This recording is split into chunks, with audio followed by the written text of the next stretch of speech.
বাজারে ডিম ও মরিচের দাম কমে এসেছে।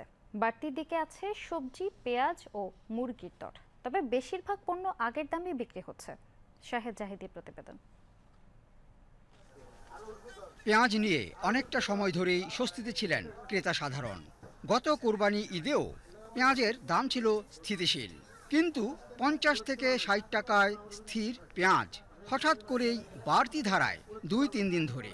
গ্যাসের সপ্তাহ সিসিংটা কিনছি 40 টাকা হাফ কেজি, এই সপ্তাহ কিনছি 50 টাকা সিসিংটা, এই আর কি দাম বেড়ে গেছে। হ্যাঁ, ওই যে পেঁয়াজ কিনছি হাফ কেজি 30 টাকা, গ্যাসের সপ্তাহ কিনছি ধরেন 25 টাকা।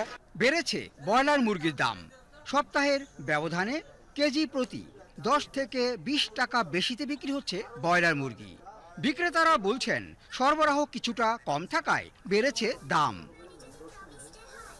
তবে ব্রয়লার মুরগির দাম বাড়লেও কমেছে ডিমের দর।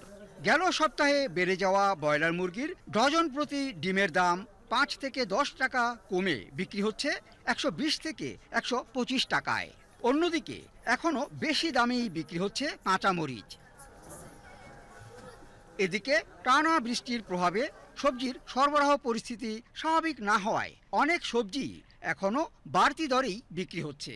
কিছু কিছু পণ্যমূল্য কিছুটা হলেও সহনীয় পর্যায়ে আসায় স্বস্তি জানাচ্ছেন কোনো কোনো ক্রেতা।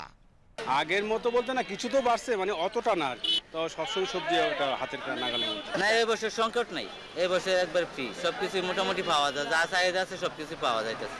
তাগিদ উঠেছে স্বাভাবিক বাজারের স্বার্থে প্রয়োজনীয় পদক্ষেপ বহাল রাখার।